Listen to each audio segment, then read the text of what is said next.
Yo, what up? It's a tip of the week, and today we're going to discuss the top 6 reasons why your implants are failing early. If you love this tip and want to go deeper, check out this course. I can describe this course in one simple phrase: surgical coaching in your office. Concierge Surgical Coaching is a PACE accredited with the Academy of General Dentistry.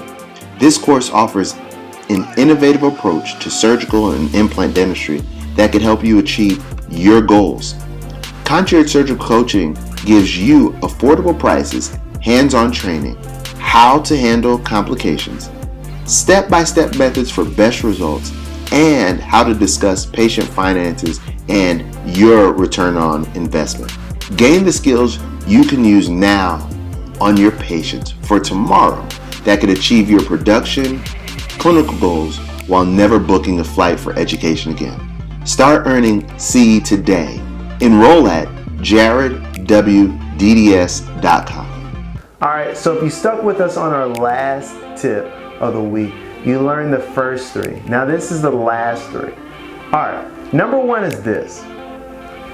When you're going to be placing implants, make sure you use new drills. And if you don't use new drills, make sure you don't go over 20 cycles of autoclaving. What that does, it will decrease the sharpness of your drills and creating excessive amounts of friction and heat at your osteotomy, which will then increase the likelihood of that implant failing early. So if you want to know my number 1 implant company, which I'm not sponsored by, so there really aren't any ties here, it's just goodwill, ask me down in the comments below and I'll give you my unbiased opinion. Number 2 is this. When you're going to be drilling into excessively dense bone areas such as the lower mandible or certain aspects of the upper maxilla, make sure you increase the speed of your drill, because what it's going to do is it's going to decrease the amount of fragmentations that will happen at the osteotomy. So think of it like this. If you're going real slow on your osteotomy, it's probably going to have a lot of chatter, like chatter, as it's going into the site. And what that's going to do is going to cause those fragments. And bone and implants don't like fragments. And so to increase your stability of the implant and long-term success, increase that speed in higher dense bone areas. All right. Number 3, last but not least, is this. Now I know everybody likes to go in and start using the surgical guides, but surgical guides are not fail proof.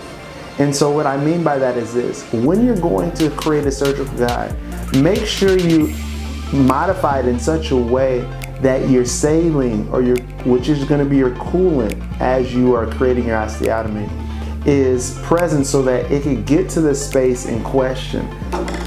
What happens is this: because the surgical guides aren't always created by dentists, sometimes they could be created by lab techs.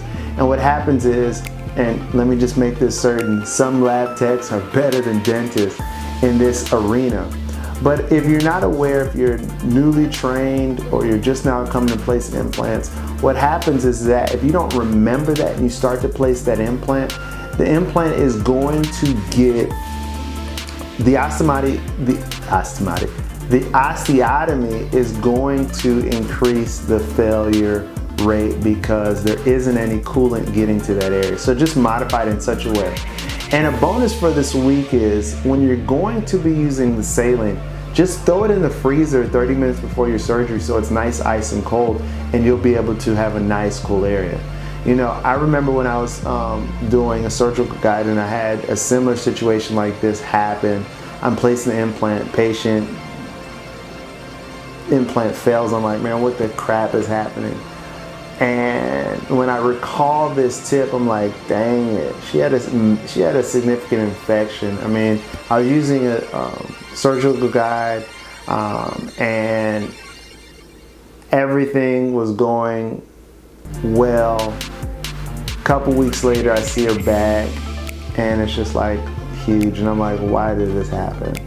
And simple fact is that I did not keep the area cool during her surgery, and that's probably in essence why it failed. And the interesting thing is this, is that that's my hypothesis on why it happened. There could have been other reasons why that occurred. But when I look at other cases that I've done and I didn't necessarily add so much saline or chilled saline to the osteotomy and didn't fail, it's just like, but when I think about this case and I think of this tip, specifically this last one, I could have thought, dang it, if I would have just chilled the site. And so there you have it, guys. And so as you watch these tips, I want you to learn from my challenges as I present these off to you so you can smile after surgery. All right, guys, once again, I'm Dr. Jared Williams, and I want you to remember, what looks hard is often easy. Make it a great one. All right, guys, before you leave, you know what I want you to do? I want you to write down in the comments section what tip you did not think of and which one you're going to use immediately. Also, what I want you to do is put it in quotes so that when another individual reads your comment, they'll be able to know exactly which one works and they could end up passing this around the world.